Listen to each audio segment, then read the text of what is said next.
welcome to Happy Day Paintings, Feed the Artist. Yeah, hi guys, how's it going? I'm Kasaya Sword of Happy Day Paintings, and this morning we're gonna make some Swedish pancakes because, I don't know if you can tell, but I am like basically half Swedish Norwegian. So my great grandma used to make these for me as a kid, and now I make them for myself. And they're not the cheapest, like bare bonesest pantry recipe. Sometimes I do those. This one is like, hey, I have eggs and I have milk and I have flour. And then if you have sugar to put on top, or you can put lingonberries. I'm gonna use some blackberries that I got. That could be really good too. And if you want to go the full extra 9, you can take any of those fruits and you can make a compote on the stove. But I'm gonna go ahead and let you Google what that would look like with your respective technologies available and or fruits. Because if you're watching this, I assume, you know, you can DuckDuckGo or whatever. So yeah, hey guys. What do we need to make Swedish pancakes? Well, my trusty dishwasher Rosie is washing my measuring cups, of which I have 2. So we're gonna use this, but essentially you need a ratio of a couple of eggs to about as much milk, and then I think it's like 1/3 of a cup of flour-ish, or as Gigi would say, a handful per egg, and then you can scale your recipe. And the idea, you think, oh, I eat 1 egg. I'm gonna make 3 eggs just for myself today, because it's grandma food, so you gotta have like a couple more than you would think you would usually have, you know, which is, in my personal opinion, where some of the restaurants fall short. You get like 3 Swedish pancakes. We used to have a spot here that wrapped them around the sausages. That was really actually pretty good, but not exactly what I'm used to. So Gigi would do a big thing of bacon. Florence Melvina Walgren Larson was her name. I called her Gigi. This is from my other grandma, a griddle that I inherited from her that we're going to be using today. One side of it does waffles that I'm going to try and bust out for Galentine's Day, but otherwise we're going to use the flat side and make some Swedish pancakes. And my only complaint, not that I like to complain about things I was given especially, with using this griddle for the pancakes, is that there's a swirling motion.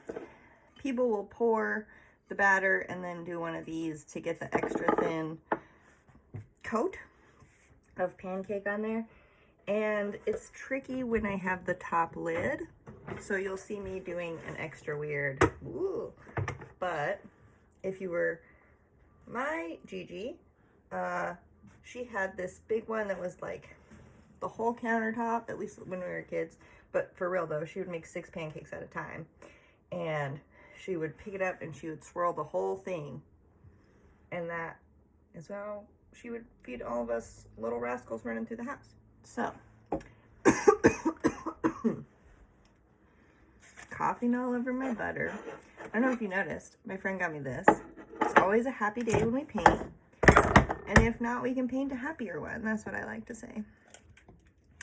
Do you like my super amazing camera views and lighting? Yeah. I'm going to talk to a cousin later and maybe get some pro tips on how to figure that stuff out. We'll see. Oh, part of the reason that you crack your eggs into another deal before you do the main deal is in case you shall or whatever. Sometimes there's weirdness in the eggs, like if you have local ones or whatever, they can be a little bit more inconsistent. But we love local.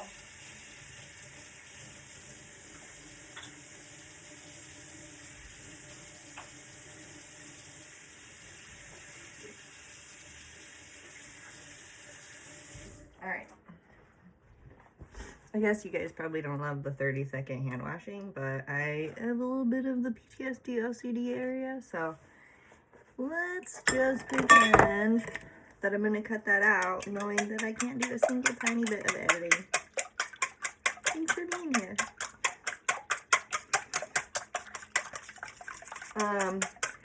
One of the tricks that I have learned from aforementioned grandmas and her daughter, etc.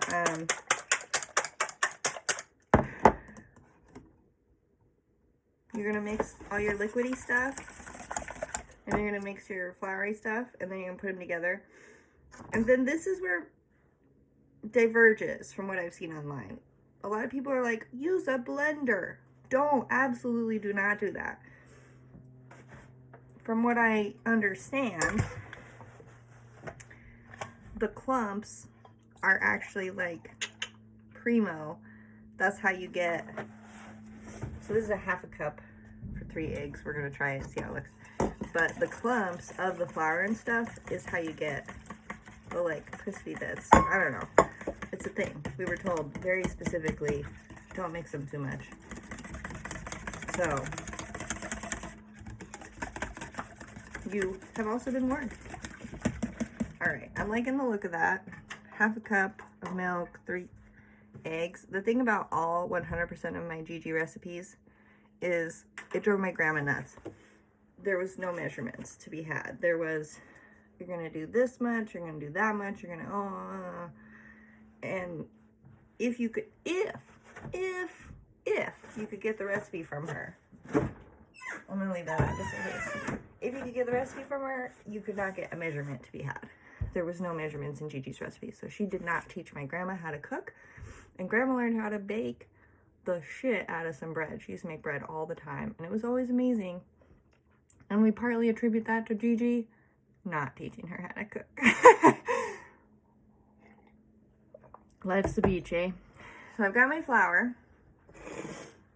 No, that's a lie. This is salt in here right now. This is gonna be flour. And some people might pour their flour, but the flour people, I'm sure, have a world of opinions about like the right amounts and stuff. So about a half cup of flour is what I'm looking like I'm gonna be using. And sometimes people do sugar in this batter as well. I tend to put a lot of the sugar on top, so that's not my prerogative, if you will. But, you know what I did? I put it out here so I could remember it, and then I went looking up there. We'll do a little for the sake of the cooking process. I think it's a tablespoon for a usual is what that other recipe I was using as a guide says. But like I said, they're talking about blenders. We're not going to be doing no blenders. No.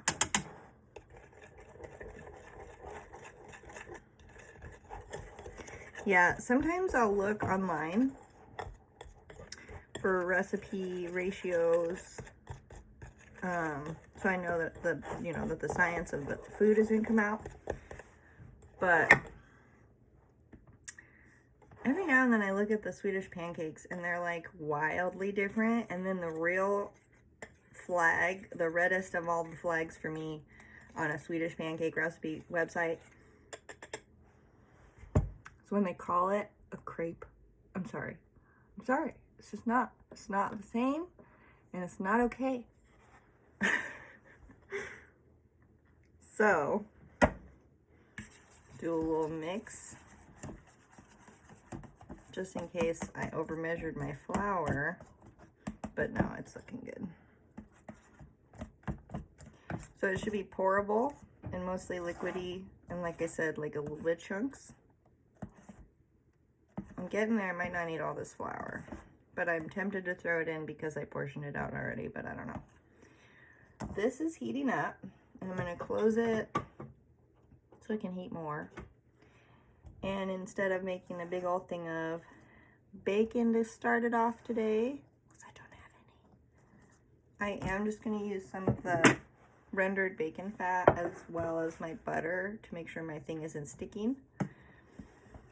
And then, who knows, maybe I'll make some hash browns afterwards to go with it, because I do have those.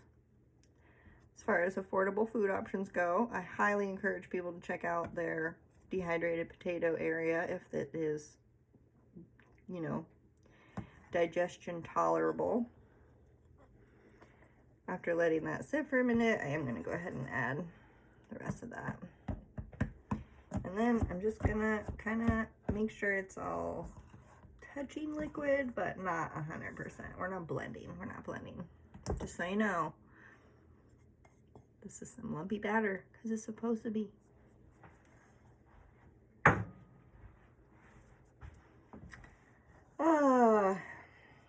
The thing I love about food is that people care, you know, because this is like how we've survived for thousands of millennia or whatever.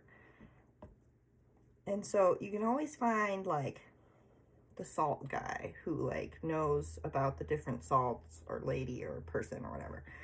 And they can tell you why, oh, this one for your bread because of this Y and Z and da da da.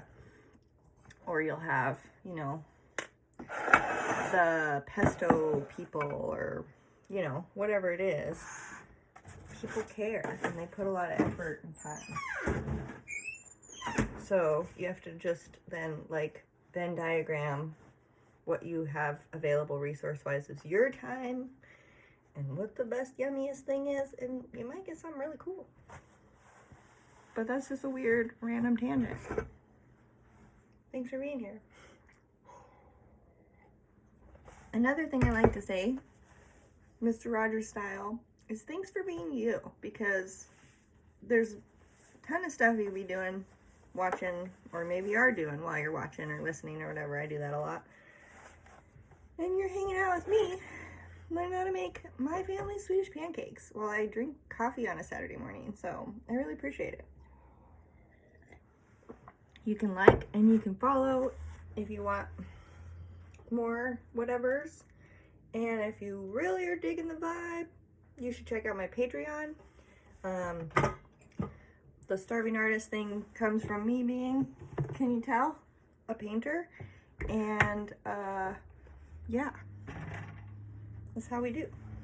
So gotta feed the artist, and that's what brings us here today together.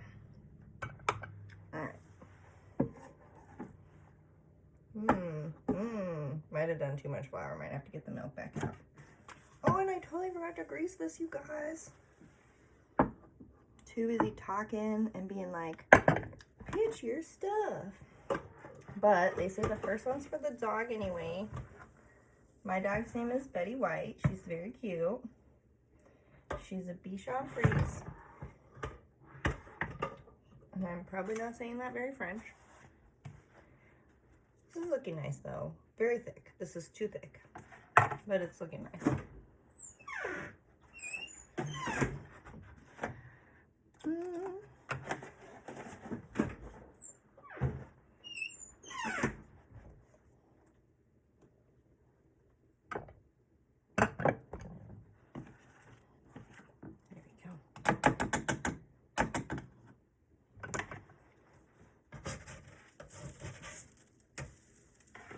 Yeah, this is like practically German. No, just kidding. But this is a hearty, this is too hearty for the Swedish pancake. We needed that extra milk. Or more specifically, we did not need that extra flour all the way. Maybe like part of it, and then I was like, look at 1 more tablespoon. Sometimes that really makes a difference. That's called impulsive behavior probably. And we might be getting looked at for ADHD. Who knows? The thing about the PTSD umbrella is that it looks like all the things, and so you don't ever get treated for any of the things, it seems like.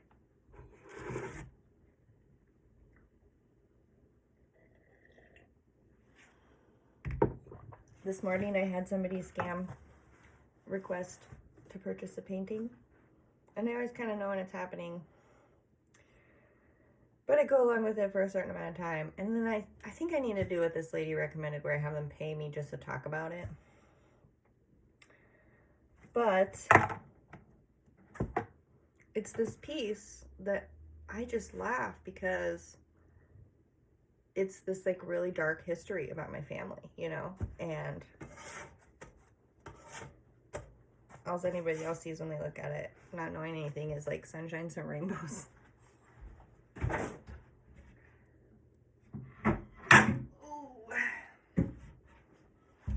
So here's a plate that I made. Isn't that beautiful? With Julia of,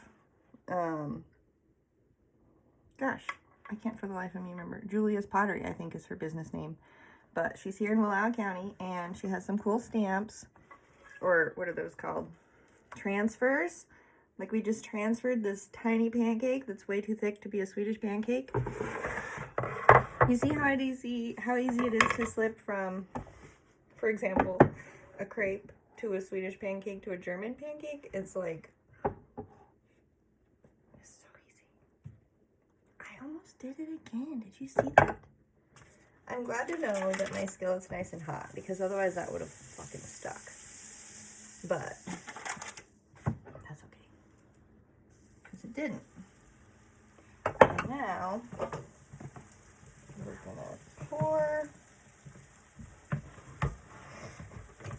I told you, this is, oh my gosh, can I just take the lid off? That might actually be great. Ooh, hot.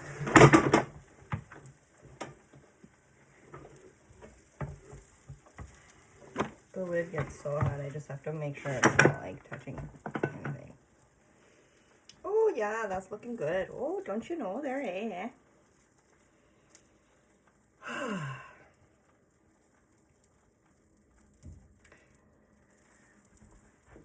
The thing about cooking is it does take time. And the thing about me not knowing how to edit is that I guess that also takes time. Sorry. Da-da-da-da. Once we get this one done, I will show you how to dress it up, make it cute. No, just kidding. It's already going to be cute, but I'll show you how we serve them. And then I'm going to make more, and you're probably going to go hopefully try it too, maybe.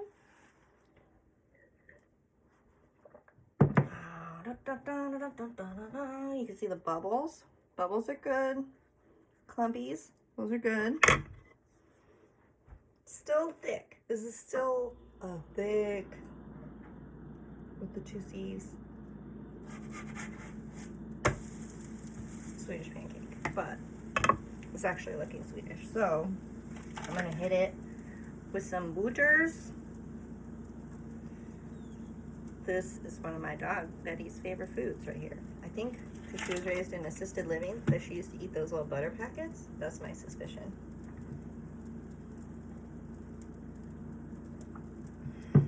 So I've got a nice golden brown beautifulness. We've got the butter. We're gonna let it get golden on those little crispy lumpy bits. And I'm gonna transfer it over. And I'm probably gonna hit the other side with butter too. This is a Swedish food. Fuck ice. It's supposed to keep you warm outside. And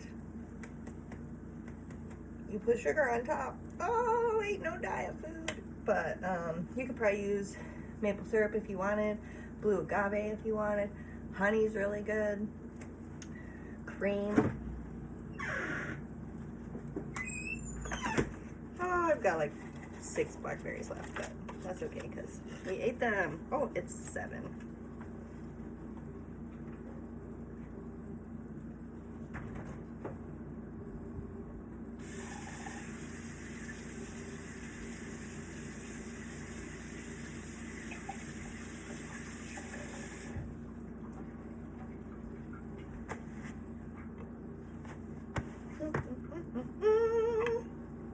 I was trying to listen to music, but man, Spotify, like, if you don't pay for that shit, and I had to divest because of their Israel nonsense, it's like more than a commercial and song. You can't even pick a whole album in a row.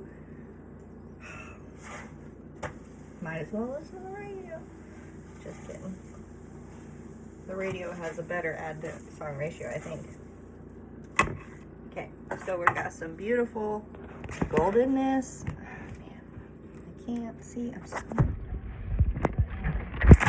And then I did it right on your face. Oh, sorry, guys. gotta get this on there while it's still hot so the butter can go into the little holes. And sprinkle. What is that? Maybe a tablespoon. I don't think it's a whole tablespoon. All right. I was trying to set you up maybe like that. But then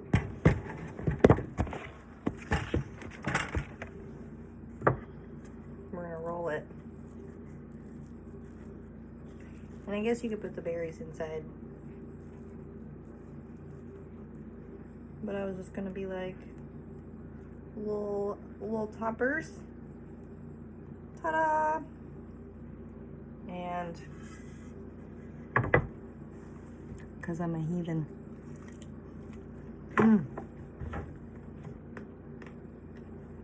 It's good. So like I said, I'm gonna make a bunch more of these. I might even throw a little bit of water in here.